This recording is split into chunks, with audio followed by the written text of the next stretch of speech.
कौमी असम्बली में 27वीं आईनी तरमीम के बिल की तहरीक पेश। वजीर कानून आसिम नज़ीर तारड़ ने तहरीक एवाज में पेश की। इजलास से इजहार ख्याल करते हुए कहा, मुश्तरका कमेटी में ओपोजिशन को बैठना चाहिए था। दीगर मुमालिक में जजेस की तकर्री जुडिशल कमीशन के जरिए की जाती है। दुनिया भर में आईनी मुकदमात की समाअत आईनी अदालत ही करती है। 27वीं आईनी तरमीम बिल सेनेट ने 2/3 अक्सरियत से पास किया है। कभी वज़ीर आज़म तो कभी कोई सरकारी ऑफिसर सुमोटो की नजर हो गया।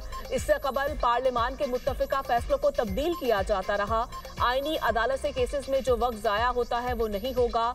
जुडिशल कमीशन को इख्तियार दिया गया कि वो जजेस का तबादला कर सके।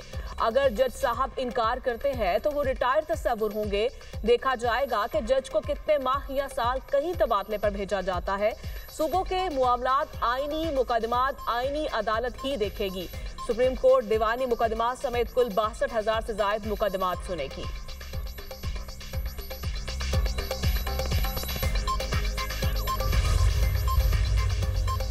हम 27वीं आईनी तरमीम को तस्लीम नहीं करते। ये अदलिया के कला को फतह करके मर्जी के फैसले लेना चाहते हैं। कानून के सामने जवाबदेह होना ही कानून की बालादस्ती है। सदर मुमलिकत को आर्टिकल 248 के तहत इस्तिस्ना दिया गया। दुनिया के किस सदर के पास इस्तिस्ना होता है? आइन मुकद्दस जिम्मेदारी है, इसमें बेईमानी की गई। चेयरमैन पीटीआई बैरिस्टर गौहर का कौमी असम्बली में इजहार ख्याल। कहा, एटमी मुल्क का सरबराह बाकू में बैठकर तरमीम मंजूर करवा रहे थे। इस तरमीम को हम बाकू तरमीम कहते हैं। कोशिश करेंगे उन्हें कानून के कटहरे में लाएं। अफसोस के साथ आज जमहूरियत के लिए सोग का दिन है। ये जमहूरियत को दफन करने के लिए एक और कदम आगे बढ़ रहे हैं। तरमीम के बाद जमहूरियत बराए नाम रह जाएगी।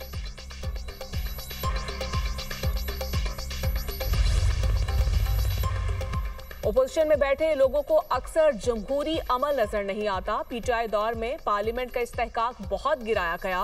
पीपल्स पार्टी रहनुमा शाज़िया मरी का कौमी असम्बली में इजहार ख्याल। कहा, जो गरूर और तकब्बुर उस जमाने में देखा हम दोबारा ना देखें। आपने असम्बली को गैर कानूनी तौर पर तहलील किया, आप भी कानून के सामने जवाबदेह हैं। बिलावल भुट्टो ने एक्स पर पैगाम के जरिए आवाम को एतमाद में लिया।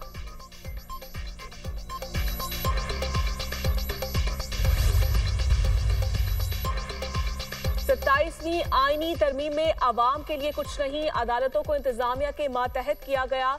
अब लोग इंसाफ के लिए कहाँ जाएंगे? 27वीं तरमीम के खिलाफ हर फॉरम पर जाएंगे। असद कैसर की मीडिया टॉक। कहा, बिलावल भुट्टो और अमल वली ने अपने अजदाद की जदोजहद को दफन कर दिया। सैफुल आबड़ो को पार्टी से निकाल दिया।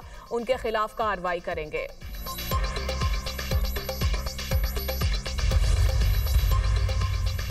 27वीं आईनी तरमीम का मामला जस्टिस अतर मैनुल्लाह का भी चीफ जस्टिस याहिया आफरीदी को खत। मुरासले में कहा गया है कि सुप्रीम कोर्ट अक्सर ताकतवर के साथ खड़ी रही, अवाम के साथ नहीं। जुल्फिकार अली भुट्टो की अदालती फांसी अदलिया का नाकाबिले मुआफी जुर्म था। बेनजीर भुट्टो, नवाज शरीफ और मरियम नवाज के खिलाफ कार्रवाइयां भी एक ही सिलसिले की कड़ियां हैं।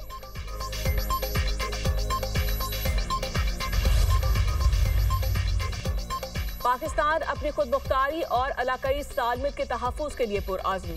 शिद्दत पसंद गिरोह अफगानिस्तान और उसके बाहर अमन के लिए खतरा है। वज़ीर आज़म शहबाज शरीफ का बैनुल पार्लिमानी कॉन्फ्रेंस से खिताब। कहा, पाकिस्तान अमन का ख्वाहिशमंद है। हमने हमेशा तहम्मुल, बर्दाश्त और सब्र से काम लिया। पाकिस्तान ने कई बार अमन दुश्मन कार्रवाइयों का सामना किया। अमन और सलामती के मौजू पर पार्लिमानी रहनुमाओं का जमा होना पाकिस्तान के लिए बाइस फ़ख्र है। इस्तेहकाम ही पायदार तरक्की की बुनियाद है। हम समझते हैं तरक्की मुमकिन है जहां अमन हो। पार्लिमानी कॉन्फ्रेंस से राब्तों को फ़रोग मिलेगा। राब्ते, इश्तराक और मुश्तरका हिकमत अमली ही कामयाबी की राह है।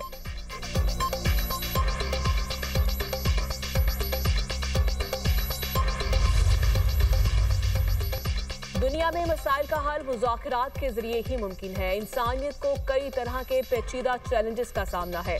डिप्टी प्राइम मिनिस्टर इसहाक डार का मार्गला डायलॉग तकरीब से खिताब। कहा, आलमी इदारे कमज़ोर होते जा रहे हैं। सलामती काउंसिल आलमी अमन इस्तेहकाम की बुनियादी जिम्मेदारी पूरी करने में नाकाम रहा। पाकिस्तान को मौसमियाती तब्दीली का संगीन खतरा दरपेश है। कार्बन अखराज में मामूली हिस्सा होने के बावजूद पाकिस्तान मौसमियाती तब्दीली से सबसे ज्यादा मुतासर हो रहा है। चैलेंजेस से निपटने के लिए कसीर जहती इदारों को मजबूत करना जरूरी है।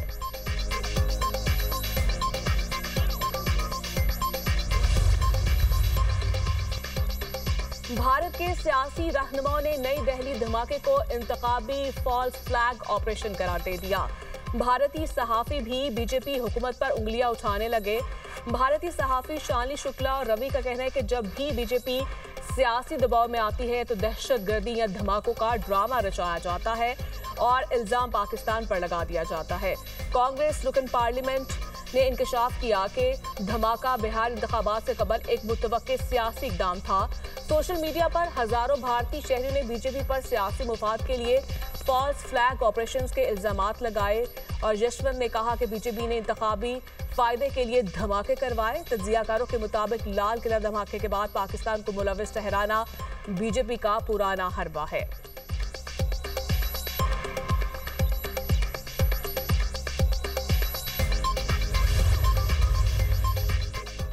भारतीय फॉल्स फ्लैग ऑपरेशन की तारीख एक बार फिर बेनकाब। भारत ने समझौता एक्सप्रेस पर हमले का झूठा इल्जाम पाकिस्तान पर लगाया। गिरफ्तार इंतहापसंद इस्लामुद्दीन ने अदालत में इकरार किया कि समझौता एक्सप्रेस, अजमेर दरगाह धमाकों और माली गांव ब्लास्ट सब हिंदू तंजीमों के मंसूबे थे। साबिक भारतीय तहकीकाती और इंटेलिजेंस अफसरान के इंकशाफात के मुताबिक भारतीय हुकूमतें खुद पार्लियामेंट और मुंबई हमले जैसे वाकयात मुनज़्ज़म करती रहीं। भारतीय हुकूमत इन वाकयात से सियासी फायदा और आलमी हमदर्दी हासिल करती रही। साबिक गवर्नर जम्मू कश्मीर सत्या पॉल ने कहा कि पुलवामा हमले का फायदा बराह रास्त बीजेपी को पहुंचा और जबकि चटा सिंहपुरा सान्या 35 सिखों के कत्ल का इल्जाम भी पाकिस्तान पर लगाया गया। माहिरीन ने भारत के फॉल्स फ्लैग ऑपरेशन की तहकीकात का मुतालबा कर दिया।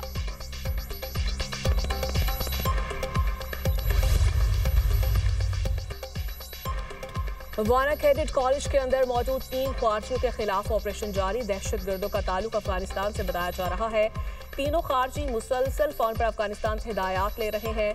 ख्वारिश एक इमारत में छुपे हैं जो कैडेट्स की रिहाइश से बहुत दूर है। कैडेट्स की हिफाजत के लिए महारत से इमारत की क्लियरेंस। गुज़श्ता रोज ख्वारिश ने कॉलेज के मरकजी गेट पर बारूद से भरी गाड़ी टकरा दी थी। पाक फौज के जवानों ने फौरी और जुर्रतमंदाना कार्रवाई करते हुए 2 ख्वारिशों को मौके पर जहन्नुम वासिल कर दिया।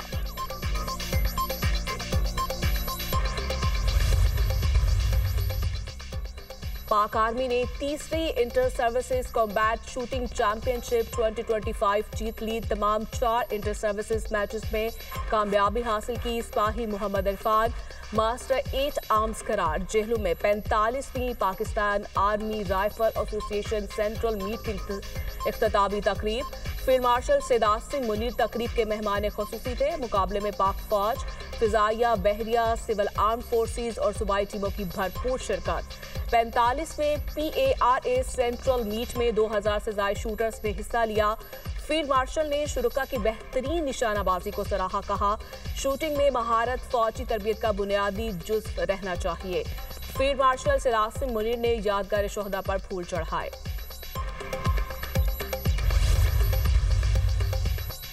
अफगानिस्तान में दहशतगर्दों को गैर कानूनी असलहे तक रसाई इलाकाई अमन के लिए खतरा है। दहशतगर्द अफगानिस्तान से खुलेआम कार्रवाइयां कर रहे हैं।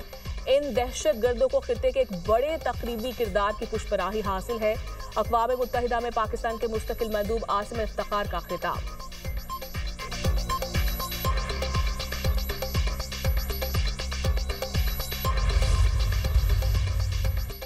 अदालती हुक्म के बावजूद बारी से मुलाकात न करवाने पर तौहीने अदालत दरखास्त पर फरीकैन को नोटिस जारी। इस्लामाबाद हाई कोर्ट का सेक्रेटरी दाखिला, जेल सुपरिटेंडेंट और दीगर को नोटिस जवाब तलब। असिस्टेंट अटॉर्नी जनरल को सलमान अकरम राजा की जेल मुलाकात का मामला देखने की हिदायत।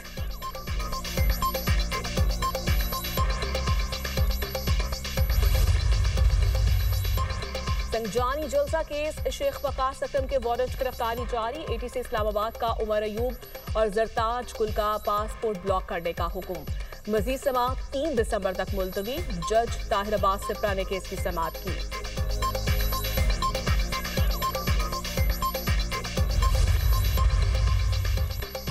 और पाकिस्तान और श्रीलंका के दरमियान पहला वनडे आज रावलपिंडी में खेला जाएगा। दूसरा वनडे 13 नवंबर और तीसरा मैच 15 नवंबर को खेला जाएगा। कप्तान शाहीन अफरीदी की सीरीज में अच्छा परफॉर्म करने के लिए पुरआज़्म।